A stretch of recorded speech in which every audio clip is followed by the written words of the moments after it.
ప్రత్యేకించి ఈ రోజున వర్గీకరణకు సంబంధించి దీనికి మనస్ఫూర్తిగా ఈ స్థాయి దాకా వచ్చింది అంటే ఒకళ్ళు మందకృష్ణ మాదిక్ గారు అయితే దాన్ని ముందుకు తీసుకెళ్లిన వ్యక్తి శ్రీ నారా చంద్రబాబు నాయుడు గారు అధ్యక్షుడు.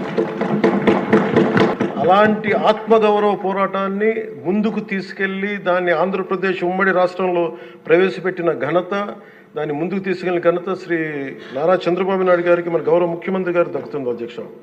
ఈ రోజున దేశ స్థాయిలో దీన్ని ముందుకు తీసుకెళ్లగలుగుతున్నాం అంటే ప్రధానమంత్రి గారు దృష్టిలో పడిందంటే దానికి నాంది ఆంధ్రప్రదేశ్ నుంచే పడింది అధ్యక్ష. ఇలాగ అనేక విభిన్నంగా ఒక్కొక్క చోట ఉన్న ఈ డామినెన్స్ కావచ్చు, లేదంటే ఎక్కువ శాతం తీసుకోవడం కావచ్చు, ఇట్స్ అ బ్యాలెన్సింగ్ యాక్ట్ అధ్యక్ష. ఇది వీటన్నిటిని గుర్తించి మనస్ఫూర్తిగా ఈ రోజున నారా చంద్రబాబు నాయుడు గారి ఆధ్వర్యంలో ఈ రోజున ఈ ఎన్డీఏ కూటమి ప్రభుత్వం ఈ మా రిజర్వేషన్ వర్గీకరణ బిల్లుని మనస్ఫూర్తిగా జనసేన తరపు నుంచి మనస్ఫూర్తిగా మేమందరం సమర్థిస్తున్నాం అధ్యక్ష. ప్రత్యేకించి నేను మొన్న రాజీవ్ రంజన్ మిశ్రా గారితో మాట్లాడుతూ ఉంటే 100 నుంచి 10,000 లోపు ఉన్న దాదాపు 59 ఉపకులాలు, మా దళిత కులాలు, ఇవన్నీ మాలమాదిగా దళిత ఉపకులాలతో సహా 59 ఎక్కువ సంఖ్యాబలం ఉన్నాయి. దీన్ని ఎలా చేస్తారంటే 100 లోపు నుంచి 10,000 లోపు ఉండే 46 కులాలు అధ్యక్ష.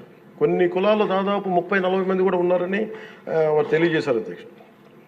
అలాగే ఈ సైంటిఫికలీ ఎనలైజ్డ్ ఎంపిరికల్ డేటాని 4 నెలల వ్యవధిలో గౌరవ ముఖ్యమంత్రి గారు బాధ్యత తీసుకొని మంత్రివర్గంతో ఒక కమిటీని ఏర్పాటు చేసి వన్ మ్యాన్ కమిషన్ గారు శ్రీ రాజీవ్ రంజన్ మిశ్రా గారి ఆధ్వర్యంలో నవంబర్లో మొదలై మార్చి 4 నెలల వ్యవధిలో దీన్ని డేటానంతా సైంటిఫిక్గా అనలైజ్ చేసి ఎంపిరికల్ డేటాని విద్యా, సామాజిక, ఆర్థిక, రాజకీయ, అంతర్గత వెనుకబాటుతనాన్ని వారు మూడుగా విభజించిన విధానం చాలా అద్భుతంగా ఉంది అధ్యక్ష.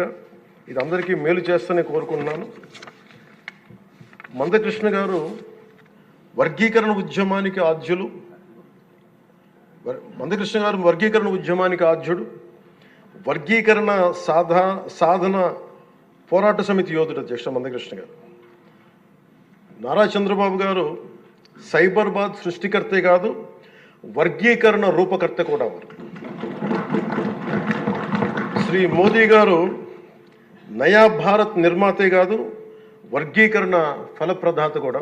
అందుకని మనస్ఫూర్తిగా ఈ వర్గీకరణ బిల్లుని ముందుకు తీసుకెళ్ళి దీనిని ఆంధ్రప్రదేశ్ అసెంబ్లీలో ఈరోజు ప్రవేశపెట్టినందుకు మనస్ఫూర్తిగా ముఖ్యమంత్రి గారికి, అందరికీ, మంత్రివర్గానికి, సభ్యులందరికీ మనస్ఫూర్తిగా ధన్యవాదాలు